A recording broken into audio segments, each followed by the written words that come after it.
Inna lillahi wa inna ilaihi raji'un. Babban rashi da aka samu a ƙasar jamhuriyar Nijar. Daga wannan rahoto za ku ji kai tsaye daga bakin wata gagarumar tasha da take jamhuriyar Nijar a yanzu haka.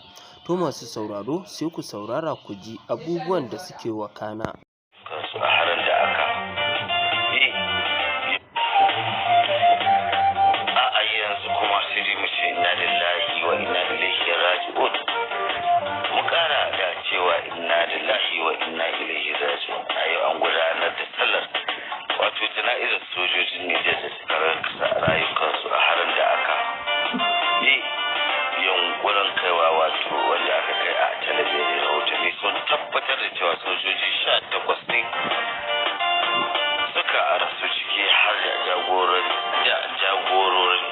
sinsu su akwai Lieutenant Muhammad Ahmad da ya rasu yayin da suka kai aikin har